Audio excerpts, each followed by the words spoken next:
Sisi buruk dari beternak ayam chopper adalah susahnya mendapatkan DOC yang berkualitas, karena sebenarnya banyak sekali DOC chopper yang beredar di pasaran itu kualitasnya sangat buruk. Misalnya dalam hal genetiknya ya, jadi misalnya tidak akan sampai mau kita kasih pakan dengan pakan semahal apapun itu tidak akan mencapai bobot 1 kg di usia panen 60 hari. Kemudian kualitas buruk lainnya contohnya adalah tidak seragam. Kenapa bisa banyak sekali DOC yang tidak berkualitas yang beredar di pasaran? Saya akan membahasnya secara lengkap di video ini. Sebenarnya banyak sekali peternak yang kurang concern terhadap masalah ini ya, terutama para peternak pemula. Sementara kalau kita lihat ya, banyak sekali channel-channel YouTube yang lebih banyak membahas seputar enak-enaknya saja ya memelihara ayam chopper. Misalnya bisa dipanen dalam waktu sangat cepat, hanya 2 bulan saja bisa mencapai 1 kg. Kemudian keuntungannya yang bisa dibilang ya sangat besar ya. Jadi banyak sekali narasi-narasi kalau memelihara ayam chopper itu semudah itu dengan keuntungan yang cepat dan besar. Padahal kalau kita bicara sisi negatifnya juga banyak sekali. Nah, salah satunya masalah tentang yang paling krusial adalah DOC ini yang banyak sekali di pasaran ini kualitasnya sangat buruk. Saya tidak bilang channel-channel yang membahas tentang enak-enaknya beternak ayam chopper ini keliru ya, bukan keliru ya, tapi lebih tepatnya kurang berimbang. Karena kalau kita membahas sesuatu yang enak-enaknya saja tentang beternak ayam chopper, ya kita harus juga membahas tentang apa saja kekurangan atau kerugian dari beternak ayam chopper.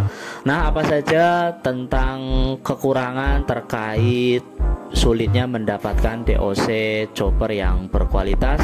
Simak video ini sampai habis. Jangan lupa like dan subscribe bagi Anda yang belum berlangganan channel ini agar bisa terus berkembang memberikan informasi dan inspirasi bagi para peternak di seluruh Indonesia.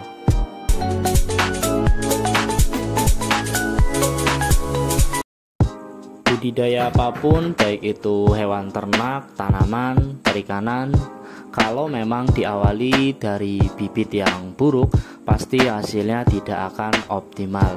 Misalnya dalam kasus DOC chopper yang tidak berkualitas, nanti yang akan terjadi adalah peternak rugi karena nanti hasilnya tidak seragam dan bobotnya tidak akan mencapai target meskipun Anda beri dengan pakan pur yang paling mahal sekalipun. Nah, yang jadi pertanyaan kemudian, kenapa banyak sekali DOC chopper yang berkualitas buruk yang beredar di pasaran? Jawabannya ya kalau boleh jujur ya karena memang pihak yang melakukan produksi DOC atau breeding dari DOC chopper ya kurang profesional. Ini sebenarnya fakta sisi buruk tentang beternak ayam chopper ya. Jadi hampir semua ya bisa dibilang tidak ada perusahaan profesional, perusahaan besar yang memproduksi DOC chopper. Karena DOC chopper ini pasti ya, saya bilang pasti ini diproduksi oleh breeding kelas UMKM, bukan sekelas ya macam Comfit, Pokpan, Wonokoyo ataupun perusahaan-perusahaan breeding yang besar yang ada di Indonesia.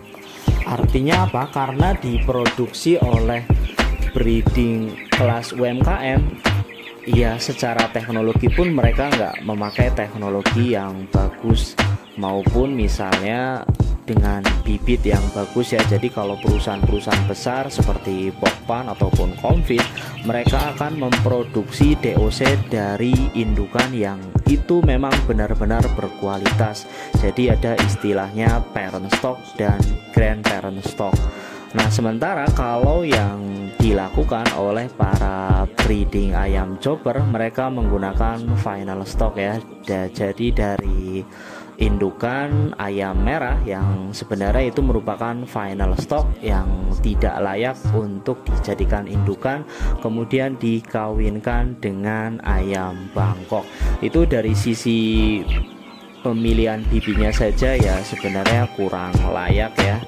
Jadi wajar kalau memang hasil dari DOC-nya ya adalah yang berkualitas, tapi juga banyak juga yang tidak berkualitas.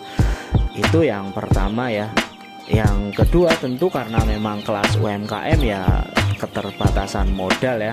Jadi tidak bisa menggunakan peralatan breeding yang canggih, mesin penetasannya pun masih relatif sederhana.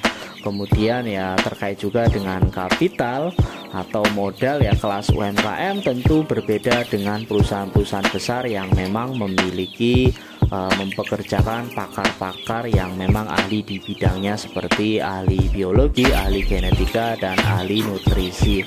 Jadi itu ya penyebab utamanya kenapa memang DOC chopper ini bisa dibilang ya kelas UMKM ya, akibatnya DOC-nya ya tidak berkualitas ya. Saya tidak bilang semua ya, tapi banyak sekali yang tidak berkualitas karena memang ya secara quality control pun ya tentu jauh berbeda dengan perusahaan breeding yang skala besar.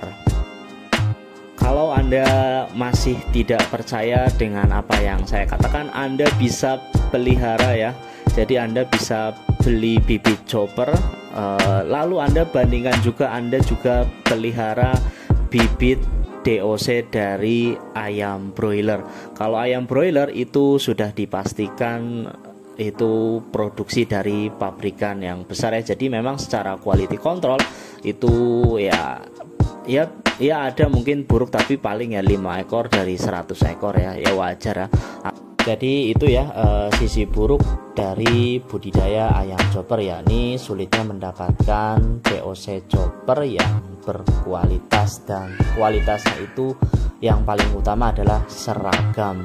Jadi ini sekali lagi saya tegaskan, bukan berarti kualitas DOC chopper yang beredar di pasaran itu semuanya buruk ya, tidak ya, tapi rasio kita mendapatkan DOC yang berkualitas buruk itu cukup tinggi kalau kita ingin memelihara ayam chopper, dan itu merupakan bagian dari resikonya ya. Tapi itu meskipun chopper ini relatif buruk kualitas DOC-nya, tapi apabila dibandingkan dengan DOC ayam kampung ya tentunya DOC chopper lebih cepat bobotnya untuk besar ya. Jadi dari sisi itu ya positifnya memang kalau dibandingkan dengan DOC ayam kampung, DOC chopper ini bisa lebih cepat besar, iya benar itu. Tapi kalau kualitasnya seragam dan bisa mencapai bobot 1 kilo dalam waktu 60 hari, itu tidak semuanya. Paling misalnya Anda beli satu box isi 100 ekor, mungkin yang sesuai harapan ya kira-kira 60%, 50%, atau mungkin ya kalau Anda apes ya mungkin di bawah 50% kualitasnya buruk. Nah itu ya, bagi Anda yang memang suka dengan video ini silahkan like, dan bagi Anda yang belum berlangganan saya mohon sekali untuk subscribe channel ini. Semoga informasi ini bermanfaat dan bisa memberikan inspirasi dan informasi bagi para sahabat peternak di seluruh Indonesia.